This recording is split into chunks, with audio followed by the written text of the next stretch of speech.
Okay, YouTube, welcome back to Prison Architect Alpha 23 with the Flying Phent. This is episode 75, the final episode. We are building cells, and then we're going to build a shower area, and then build another cell block, and then we're going to call it a day. I mean, we may not finish the next cell block, but we're getting to the point where it's time to call it a day anyway. We have 27 more inmates arriving tomorrow. We've only got 11 waiting for solitary. What else is going on? 16 exhausted staff members. Well, then go rest, guys. Come on. 18 visitors on the site. None are waiting to visit, which is what I like to see. Make sure we can feed them all through. How are our programs coming along? Let's take a look at them. Workshop safety, 34%. Kitchen safety and hygiene, 43%. Foundation education, 42%. That's actually pretty good for foundation education, in my opinion. General education is still going. And it's going to take a long time. So we're not going to see that finish. We're not going to accomplish that grant and get $40,000, but what can you do? You know, that's life. You can't have everything, no matter how badly you want it. Okay, so beds are going in. That's nice. The beds are the important thing as far as I'm concerned. I suppose we do need the toilets for it to count as a cell as well, but as long as we get beds, people will have somewhere to sleep when they misbehave. And yeah, I think I'm probably not going to do something for Alpha 24 unless there's something groundbreaking in it. But maybe I'll come back for Alpha 25 or Alpha 26. So basically, when something major happens, like I wanted to do Alpha 23 because there was a bunch of big changes to Alpha 23, right? You had separate regimes, which wasn't a big factor for me since I was doing max security only, and that's pretty much all I do. I really don't like mixing it up. I like to just stick with maximum security. There was kind of the remote doors, which I didn't touch on and don't really plan on touching on it either. I'm not... A jail with all that logic is great if you're trying to run it all with like one power station. You can turn lights on and off only when they're being used or what have you. But not really a factor for me. Plus the fact that you could fail and get yourself sent to jail was new as well, and I thought that might be interesting to try. So that's why I want to do 23, but until there's another major update, I'm probably not going to come back and do another Prison Architect. I can tell you when I do come back, I'll definitely plan the kitchen out ahead of time to have a better distribution, so I can get 20, 20, and 20 people without having to have these crazy shapes. I'm not really pleased with how the kitchen turned out, but what can you do? The holding cell, I don't know. Obviously the issue with the holding cell was the showers, right? People came from their cells to use the holding cell showers. And that was a big part of our issues with hygiene for a while, because there just wasn't enough in here. I don't know what the solution is. The solution to not having showers in here is probably working fine for me. But I don't like that I have just so many beds in here, right? I did this to keep up, and I shouldn't have. I should have left it, and then I would have had the riot sooner. We would have failed, and we wouldn't have had to do 75 episodes with the last 20 or so that, you know, I can't imagine were all that interesting for all that many people. Unless they enjoy hearing the sound of my voice and hearing me ramble on and on about nonsense. But hopefully, if you did stick around, you did enjoy it, and you got something out of it. But yeah, I definitely do this differently. I do like the armed guard being out here. I might put like an armed guard room beside the exports, or beside the delivery, sorry, and have it lead to the outside, and then just have less solitary holding cells, and then have the door like the road gate out there. That might be another way to do it. This is a good size though. I kind of like how this worked out, especially for someone who doesn't use a lot of armed guards like me. The common room obviously never filled in. Didn't really have a big need for it. It's probably way larger than it has to be, so we could probably, if we put the armed guard cell here, we could shove all this up, make the common room a little bit smaller. That would work out. I think 3 laundries was definitely needed, and I think I would probably continue for a jail this size. I'd probably end up with 5 laundries, and I would indeed go with the cleaning cupboards down here. Any other changes I'd make? I might try and put the morgue over here, maybe beside the armory, just so that it's closer, Although I find it doesn't really matter. A lot of people don't end up in the morgue. They just their bodies go straight out onto the hearse. I would design the yard differently. I think I would definitely put toilets in the yard. I might even look at putting showers in the yard if I did another one. Not a lot, just a few, so that people had a break. Maybe toilets on one side, showers on the other. I would have liked to have had more phone booths and more workout weights benches. I'm not sure what to do with people bunching up at the entrances. Maybe my yard just isn't big enough. That's definitely a possibility as well, and something that should be considered moving forward. I think 3 classrooms for a prison this size is probably good. I think I'm glad I have 3 psychologists. As you can see, we still have a queue for people wanting to get in to see them, right? We have 98 people in queue to go to behavioral therapy. So you definitely want to have a fairly large number of psychologists, especially once they get the alcoholic group therapy working again. You're going to want to get that going. I definitely didn't have enough power capacitors. I underestimated how much power they would provide to places like kitchens and laundry. The laundry takes up a lot more than I thought it would.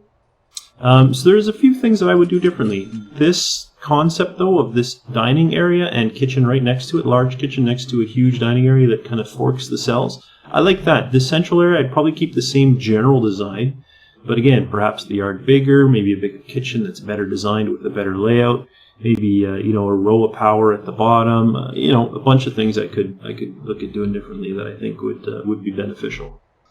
But for the most part, it worked out all right. I think I'm surprised it lasted as long as it did. I'm surprised that a lot of the needs are staying down. I mean, they kind of grow, but then, they get taken care of and go down again. Here we are in work time, so of course needs are going up, but then we're going to eat. That'll take food need down, then there'll be some free time and whatnot, and stuff will keep plummeting. If we look at inmates, our grading should be getting better and better, particularly where health is concerned. Punishment, reform, security, that would be easily fixed by putting more armed guards out and about. And I mean, you could do that, right? You put a bigger armory in. My concern is them getting their hands on guns. But if you have enough armed guards, then you don't have to worry about it, right? If they can't riot and get their hands on armed guards, then it doesn't matter, and get their hands on the guns, then it doesn't matter that you have guns inside your jail. My logic is just I'm trying to minimize their access to guns, which is why I don't have as many armed guards as possibly some other people might in the way that they manage a prison. The door timers and stuff, I don't know if I'd ever use them. Like I said, I think that's more if you're trying to minimize your power usage and get away with less power stations. I've noticed a lot of people when they plan their prisons, they don't plan their power stations. Then they start playing, like, oh crap, I forgot power stations.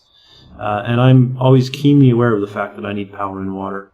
And I think that helps me kind of make a more organized prison than some of the other people that I've seen Let's Plays of do. Because it's easy to forget about utilities, and yet they're crucial. I mean, I've seen people design houses, that aren't architects. They're just like, I'm going to design my own house. And they don't consider HVAC or, anything like that. And then when they go ahead and get a hold of an architect, and they're like, I already did all the work. The architect's like, this is terrible. Like, you got to make room for this type of stuff. So I think that's an important thing. If you're going to plan your own prison, make sure you have lots of power, especially if you're building a bigger prison like this, make sure you have that power. I mean, the one thing we could do that would be nice would be to go ahead and sell the prison. We'd get $710,000, and then we could turn around and $710,000, we could probably build the whole freaking prison. Just start in one corner, go to the other, fill it in. And then with no outside areas, there'd be no way for inmates to get contraband. Although that's not really a big fact, like they're getting contraband, but they can't do anything with it. They're getting caught with it fairly quickly because of the fact that I have metal detectors at every door. And dogs kind of patrolling everywhere. So they can't, even when they get contraband, they don't get very far with it. So it hasn't really been an issue for me. Very, very few people have been tunneling out. Again, metal detectors, they can't get the forks and spoons in here, they can't tunnel. And that's a big thing I find as well. A lot of people don't want to put in the metal detectors, they want to wait until they have more money. But honestly, I think metal detectors, you should put them in as soon as you have the money to afford them. even if it means you have to slow down your expansion, you should put them in, because it saves you money in the long run. People can't riot, they can't kill people, they can't damage things. They're a lot calmer when they, don't have access to the tunneling and the digging and the weapons to hurt each other with. So I really find the metal detectors are quite important if you're doing this type of a game. If you're playing a prison architect on a large prison with a lot of maximum security inmates. The other thing is the concept of building slowly, right? Like we started with, a small little canteen, a fairly large kitchen, because, might as well build at least the size of it to get a wall, if nothing else, and then kind of fence off some areas, put in your holding cell, fence off everything else to start with a small area and then start filling it in. I know a lot of people, they kind of turn off prisoner intake to build the fence on the outside so they can do whatever they want. But then you get inmates that run over here, and they start killing each other, and your guards are over here, and it takes too long to get there. So you really do want to start small and kind of expand bigger. So even as you're designing your prison, have some concept. Like even when I was designing my prison, I knew, okay, I'm going to start with part of the canteen. How much, I'm not sure. I'm going to start off with part of this. I'm going to start off, I'm going to put a fence around, and then have my holding cell, and then a fence out, and kind of block off an initial area to start with. And then as I expand, I'm going to have to start kind of opening up some areas. So when you're planning this, consider that. Consider that you need room to grow. And to kind of start small and slowly build up. I think that's an important thing. He needs to go to solitary. Okay, good. They're being escorted to solitary. Is the showers done? There is one shower head to go in, and it is in progress. Okay, so let's go ahead and get the foundations for the next ones up and running. Next cell block. There it goes. All right. And we got 3 minutes left in this episode, which is 3 minutes left in the series, unfortunately. And I don't think the riot's going to happen, actually.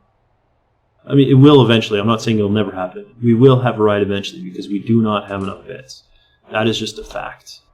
And so it would be nice to end with an actual ending, with a riot that kills everybody and me end up in jail.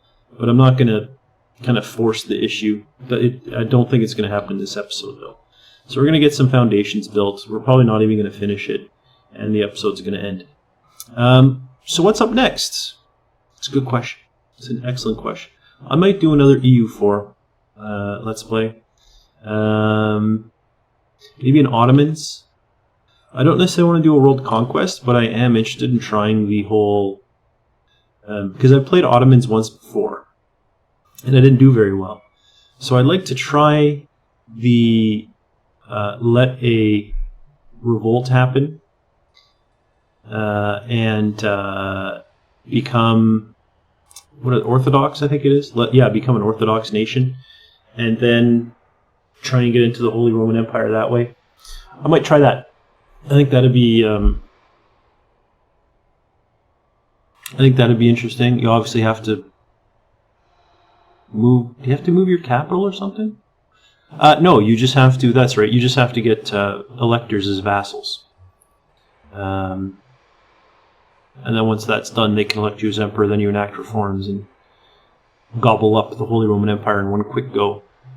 So I might try that.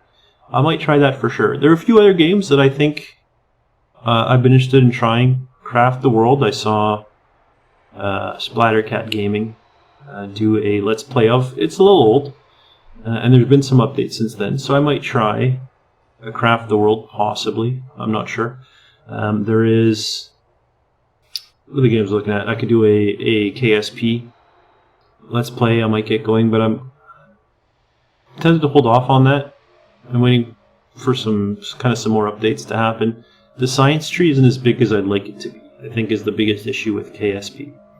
World of Tanks, still absolutely planning on doing that. Absolutely. I wanted to get 2 series out, so I had stuff to publish that was relatively complete before I started World of Tanks.